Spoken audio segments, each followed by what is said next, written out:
Hello बच्चों, good evening. Welcome to my YouTube channel. मैं Alok sir अपने YouTube channel physics with Alok 5045 में आपका स्वागत करता हूं। मैं आज आप लोग के लिए एक नया सेशन लेकर आया हूं जो कि क्लास 12 के लिए है। पार्ट है आपका तरंग प्रकाश की तथा हाइगेंस का सिद्धांत। इसका अंकित प्रश्न लेकर आया हूं। बुक का नाम है कुमार मित्तल बुक का ये आपका सवाल है। ठीक, तो आइए बिना लेट किए हुए मैं सवाल की तरफ चलता हूँ। इससे पहले आप लोग को उपयोगी सूत्र लिख रखे हैं जो कि इन सभी आने वाले प्रश्नों में यूज होगा। ठीक, सी बराबर न्यू लैम्डा, जहां न्यू आपतित प्रकाश की आवृत्ति, लैम्डा आपतित प्रकाश की तरंग दैर्घ्य, एन वन दूसरा सूत्र है n one lambda one equal to n two lambda two, तीसरा है एन बराबर सी बटे वी, चौथा है एन वन सी वन बराबर एन टू सी टू। ये आपके चार सूत्र हैं जो कि आगे आने वाले सवालों में इनका यूज होगा। ठीक है, और आपको थ्योरी में बताया गया है, सारे सूत्र थ्योरी में आपको डेरिवेशन कराया गया है वहां पे। ठीक, आइए पहला सवाल आपको स्क्रीन पर दिख रहा होगा। इसमें मैं पढ़ दे रहा हूँ सवाल। कह रहा है वायु में प्रकाश की चाल 3 × 10⁸ मीटर प्रति सेकंड है। यदि कांच का अपर्तनांक 1.5 है तो कांच में प्रकाश की चाल ज्ञात कीजिए। दिया है आपको क्या, वी इक्वल टू 3 × 10⁸ मीटर पर सेकंड, ए एन जी मतलब कांच का अपर्तनांक डेढ़ दिया है 1.5, वीजी का मान आपको ज्ञात करना है। अपर्तनांक का सूत्र आप लोग को पता है बच्चों, एन बराबर होता है पहले माध्यम प्रकाश की चाल बटे दूसरे माध्यम में प्रकाश की चाल। ठीक, अब ए एन जी बराबर होता है वीजी बटे वी बटे वीजी मतलब वायु में प्रकाश की चाल बटे कांच में प्रकाश की चाल। ठीक है, ये होता है आपका। इसके बाद आपको दिया है एएनजी का मान कितना, 1.5 रख देंगे।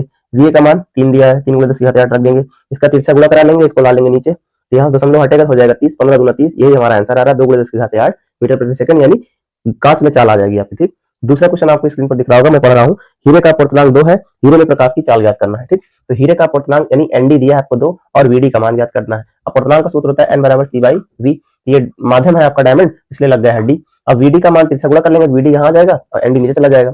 इसका मान होता है 3 × 10⁸ सी का, और एनडी का मान 2 है, भाग लगाएंगे तो आ जाएगा बच्चों 1.5 यानी 1.5 × 10⁸ मीटर पर सेकंड, ये आ जाएगी डायमंड चाल आ जाएगी। ठीक, अगला दिया आपका तीसरा क्वेश्चन दिया है बच्चों, उस पदार्थ का अपर्तनांक ज्ञात कीजिए जिसमें प्रकाश की चाल 2.3 × 10⁸ मीटर प्रति सेकंड है। दिया है एन का मान आपको निकालना है और वी का मान दिया है 2.3 × 10⁸ मीटर प्रति सेकंड। अपर्तनांक जानते हैं हम लोग, एन बराबर होता है सी बाई वी। ठीक है, एन बराबर सी बाई वी, क्रॉस मल्टीप्लाई कर लेंगे, यहाँ पर मान रख करके मान रखेंगे, एन बराबर सी बाई वी, मान रख लेंगे। सी का मान दिया होता है 3 × 10⁸ यानी प्रकाश की चाल होती है और 3 × 10⁸ मीटर प्रति सेकंड, और वी का मान आपको दिया 2.3 × 10⁸। यहाँ पर मान रख लेंगे, दशमलव हटेगा तो एक अंक जीरो बढ़ जाएगा, 10⁸ से 10⁸ कैंसिल आउट हो जाएगा, तो इसको जब भाग लगाएंगे तो आएगा बच्चे 1.3। इस प्रकार से आपका तीसरा आंसर आ रहा है। ठीक है, चौथा क्वेश्चन पढ़ रहे हैं जो कि आपकी स्क्रीन पर दिख रहा होगा। चौथा क्वेश्चन है, कांच और जल के निरपेक्ष अपर्तनांक दिए हैं आपको 3/2 तथा 4/3। आपसे कह रहा है यदि कांच तथा जल में प्रकाश की चालों का अनुपात ज्ञात कीजिए।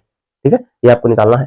तो आप लोग को दिया क्या है, यहाँ लिखा गया A N G equal to दिया है 3/2, A N W equal to दिया है क्या 4/3, और हम जानते हैं कि अपर्तनांक क्या होता है, ए एन जी बराबर होगा सी बाई वीजी, क्रॉस मल्टीप्लाई कर लेंगे वीजी और एन जी कहाँ जाएगा यहाँ पर, मतलब इसका तिरछा गुणा कर लेंगे, अब ये आ जाएगा सी बाई एन जी, समीकरण 1 मान लेंगे इसे। ठीक, इसी प्रकार ए एन डब्ल्यू बराबर होता है सी बटे वी डब्ल्यू, इसका तिरछा गुणा कर लीजिए, तो वी डब्ल्यू और ए एन डब्ल्यू कहाँ जाएगा नीचे, इसे मान लेंगे समीकरण 2। अब समीकरण 1 को 2 से क्या दे दीजिए भाग, तो 1 के 2 से इसलिए भाग देंगे क्योंकि बच्चा कांच और जल का अपर्तनांक, चालों में जल का अपर्तनांक पूछ रहा था।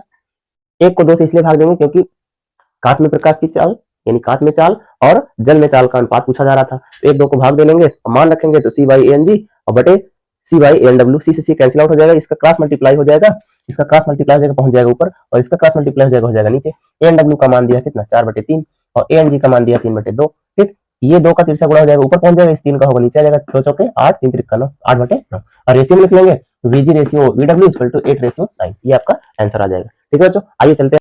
आइए बच्चों, आपको क्वेश्चन नंबर 5 दिखाएं। ठीक, क्वेश्चन नंबर 5 करा है कि जल के सापेक्ष कांच का अपर्तनांक 1.125 है। ठीक, यदि कांच में प्रकाश की चाल 2 × 10⁸ मीटर प्रति सेकंड है तो जल में प्रकाश की चाल ज्ञात कीजिए। ठीक है, तो आइए, आपको दे रखा है डब्ल्यू एन जी बराबर 1.125, मतलब जल के सापेक्ष कांच का अपर्तनांक दे रखा है, वीजी का मान दिया है यानी ग्लास में प्रकाश की चाल यानी ग्लास में चाल दिया है 2 × 10⁸ मीटर प्रति सेकंड, और आपको जल में चाल निकालना है। ठीक है, तो हम लोग पढ़े हैं डब्ल्यू एन जी बराबर होता है ए एन जी बटे ए एन डब्ल्यू, मतलब जल के सापेक्ष कांच का अपर्तनांक बराबर वायु के सापेक्ष कांच का अपर्तनांक बटे जल के सापेक्ष वायु के सापेक्ष जल का अपर्तनांक। ठीक है, अब आपको डब्ल्यू एन जी बराबर होता क्या है, ए एन जी बराबर होता है सी बटे वीजी और ए एन डब्ल्यू बराबर होता है सी बटे वी डब्ल्यू, सी से सी कैंसिल आउट हो जाएगा और ये आपका पहुंच जाएगा ऊपर और ये आपका तिरछा गुणा होकर के नीचे, तो वी डब्ल्यू बटे वीजी। डब्ल्यू एन जी का मान दिया 1.125, यहाँ पे रख लेंगे। ठीक, वीजी का मान दिया 2 × 10⁸ यहाँ पे रख लेंगे, और वी डब्ल्यू का मान आपको निकालना है, इसका कर देंगे तिरछा गुणा, तो याद जाएगा आपका 2.25 0 × 10⁸ बराबर वी डब्ल्यू, सीधा करके लिख लेंगे वी डब्ल्यू बराबर 2.25 × 10⁸ मीटर प्रति सेकंड, यही आपका आंसर आ रहा है। ठीक है, अब आते हैं क्वेश्चन नंबर 6 की तरफ।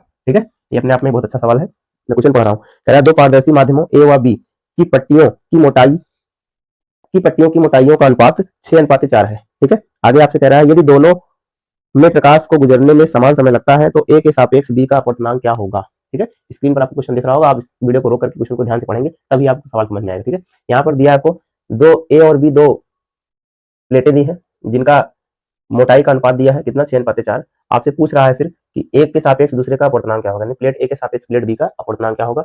और इसके लिए आपको हम यहाँ पर सूत्र लिख रखे हैं, क्योंकि चाल बराबर जो होता है, चाल बराबर होता है दूरी बटा समय होता है। ठीक है, अब यहाँ से वी ए के लिए चाल क्या होगी, ए प्लेट के लिए वी ए बराबर डी ए जो है वो आपका इसमें प्लेट की मोटाई है यानी दूरी है, बटे टी ए मतलब प्लेट ए के लिए समय है। ठीक, इसका गुणा कर लेंगे, टी ए बराबर आ जाएगा क्या, D A by V A. ठीक है, इसी प्रकार आ जाएगा आपका टी बी बराबर डी बी बटे वी बी, मतलब दूसरी प्लेट में प्रकाश के चलने में लगा समय और ये दूरी है आपकी और ये आपका चाल है दूसरी प्लेट के लिए। ठीक, अब यहाँ पर आपको क्वेश्चन में दे दिया है कि दोनों में समान समय लगता है, प्रकाश को चलने में दोनों में समान समय लगता है। तो यहाँ पर हम दोनों समयों को क्या कर दिए हैं, बराबर। जैसे ही बराबर किए हैं तो इसका आ जाएगा डी ए बटे वी ए, इसका आ जाएगा डी बी बटे वी बी। अब क्रॉस मल्टीप्लाई कर लेंगे तो ये आ जाएगा आपका क्या, डी को भेज लेंगे नीचे और इसको भेज देंगे यहाँ पर, ये हो जाएगा डी ए बटे डी बी और ये वी ए बटे वी बी। डी ए का मान कितना दिया है 6 और डी बी का मान मतलब दोनों प्लेटों की मोटाइयों का अनुपात दिया 6/4, यहाँ पे मान रख देंगे। अब वी ए बटे वी बी, वी ए बटे वी बी, इसको भाग लगाएंगे तो 4 का नाम 4, 0.4 अब चूंकि हम लोग जानते हैं कि आपका जो ये होता है चाल जो होता है वो निर्वात में प्रकाश की चाल बटे अपवर्तनांक के बराबर होता है। इसी प्रकार से यहाँ पे हम मान रख लिए हैं कि वी ए के लिए हो जाएगा सी बटे एन ए और बटे बी के वीबी के लिए हो जाएगा यहीं से सी बटे एन बी। ठीक है, यानी अपवर्तनांक दूसरी प्लेट का। अब सी से सी कैंसिल आउट हो जाएगा, एन बी आपका पहुंच जाएगा ऊपर और एन ए आपका पहुंच जाएगा नीचे, एन बी बटे क्या आ जाएगा, एन ए 1.5। ठीक है, अब इसी को हम लोग बोलते हैं ए के सापेक्ष बी का अपवर्तनांक, मतलब पहले माध्यम के सापेक्ष दूसरे माध्यम का अपवर्तनांक, यानी एन बी बटे एन ए होता है। ये आपको थ्योरी में खूब अच्छे से बताया गया है। ठीक, अपवर्तन वाले चैप्टर में। ठीक, अब आप लोग के लिए क्वेश्चन नंबर आता है 7। तो 7 कह रहा है कि 1850 एंगस्ट्रॉम के परावैंगनिक प्रकाश की आवृत्ति ज्ञात कीजिए। तो ये तो बहुत ही सरल सवाल है। तो आवृत्ति जो होता है न्यू बराबर सी बाई लैम्डा। ठीक है, और ये सी क्या है, सी है निर्वात में प्रकाश की चाल जो कि होता है 3 × 10⁸ मीटर प्रति सेकंड। यहाँ पे मान रख दिया गया है, लैम्डा का मान कितना दिया बच्चा, 1850 × 10⁻10। यहाँ पे मान रखेंगे, यहाँ से 3 जीरो नीचे उतार लेंगे, हो जाएगा आपका 3000 और ये ऊपर जाएगा 5 बचा था, यहाँ पे 10 ऊपर जाएगा, हो जाएगा 15। इसको जब भाग लगाएंगे तो आ जाएगा 1.62 × 10⁻15 सेकंड इनवर्स, या फिर इसी को हर्ट्ज बोलते हैं। ठीक है, ये आपका इस प्रकार से 7वां आंसर था। 8वां देखिए, 8वां क्वेश्चन कह रहा है कि किसी एक वर्ण के प्रकाश के लिए वायु में तरंग दैर्घ्य 6000 है, जल में इसी प्रकाश की तरंग दैर्घ्य 45 एंगस्ट्रॉम है। ठीक है, यानी आपका जो इसमें दिया है वायु में दिया है वो 6000 एंगस्ट्रॉम दिया है और जल में जो दिया है वो 45 दिया है। तो इसको सबसे पहले बदल लेंगे मीटर में, क्योंकि आप लोग को मालूम है कि 1 एंगस्ट्रॉम जो होता है वो 10⁻10 मीटर के बराबर होता है। ठीक है बच्चों, ये आप लोग नोट कर लीजिए, आपके काम का है ये। तो 1 एंगस्ट्रॉम बराबर 10⁻10 मीटर, इसको कन्वर्ट कर लेंगे 10⁻10, दूसरे को भी कन्वर्ट कर लेंगे 10⁻10 मीटर में आ जाएगा। अब आपसे पहला पूछ रहा है कि इस प्रकाश की आवृत्ति क्या होगी। आप लोग को मालूम है, अपवर्तन में आपको बताया गया जब कोई प्रकाश किरण एक माध्यम से दूसरे माध्यम में जाती है तो आवृत्ति ही एक ऐसी भौतिक राशि जो नहीं बदलती है। ठीक है, तो यहाँ पर आवृत्ति का मान पहले में पूछ रहा है, तो सी बराबर हम लोग जानते हैं न्यू लैम्डा होता है, न्यू बराबर होता है सी बाई लैम्डा ए। ए इसलिए क्योंकि ये प्रकाश में है, ए इसलिए क्योंकि ये आपका वायु में है। ठीक है, तो ये रख देंगे सी का मान 3 × 10⁸ और लैम्डा ए का मान आपको दिया 6000, तो यहाँ पे मान रख देंगे। इसको बच्चे जब हल करेंगे, इसका 3 जीरो नीचे उतार लेंगे तो हो जाएगा 3000 और नीचे 6000, भाग लगाएंगे 1/2 और यहाँ से जो 10 बचा था ऊपर जाएगा तो हो जाएगा 10⁻15। 1/2 का मतलब होता है से भाग लगाएंगे तो जाएगा 0.5, लेकिन जैसे ही 10 से गुणा करेंगे तो हो जाएगा 5, यानी यहाँ पर एक और घट जाएगी 10⁻14 आ जाएगा। ठीक है, और ये हर्ट्ज में आएगा आपका। अब आपका दूसरा पार्ट कह रहा है कि जो है आप जल में चाल ज्ञात कीजिए। तो जल में चाल ये होता है, देखिए अगर आपका निर्वात में चाल पूछता है सी बराबर न्यू लैम्डा, अब यहाँ पर जल में चाल पूछा है तो वी डब्ल्यू बराबर हो जाएगा आपका न्यू लैम्डा। ठीक है, यहाँ डब्ल्यू लिख देते हैं, वी डब्ल्यू। आवृत्ति नहीं बदलती है, ये आपको मालूम है, और तरंग दैर्घ्य बदल जाती है, तरंग दैर्घ्य यहाँ हो जाएगा वी डब्ल्यू। ठीक, वी डब्ल्यू का आपका मान दे रखा है कितना, 4500 × 10⁻10। आवृत्ति हमने निकाल रखा है 5 × 10⁻14, मान रख देंगे, दोनों गुणा 45 पंचे 225, डबल जीरो पीछे आ जाएगा। अब दशमलव किसका लेंगे बच्चे, 4 अंक, 2 और 2 के बीच में, जब 22 साइड दशमलव आता है 10 की घातों में प्लस बढ़ता है, 4 अंक आएगा, 10 की घाते 4 और जुड़ जाएगा, 4 4 हो जाएगा 8। इस प्रकार से आपका क्वेश्चन नंबर 8 का दोनों आंसर आ रहा है। ठीक है बच्चों, आई होप बच्चों आपको समझ में आया होगा। इसका अगला पार्ट में बहुत जल्दी आपके लिए प्रोवाइड कराऊंगा। ठीक है, ओके, धन्यवाद।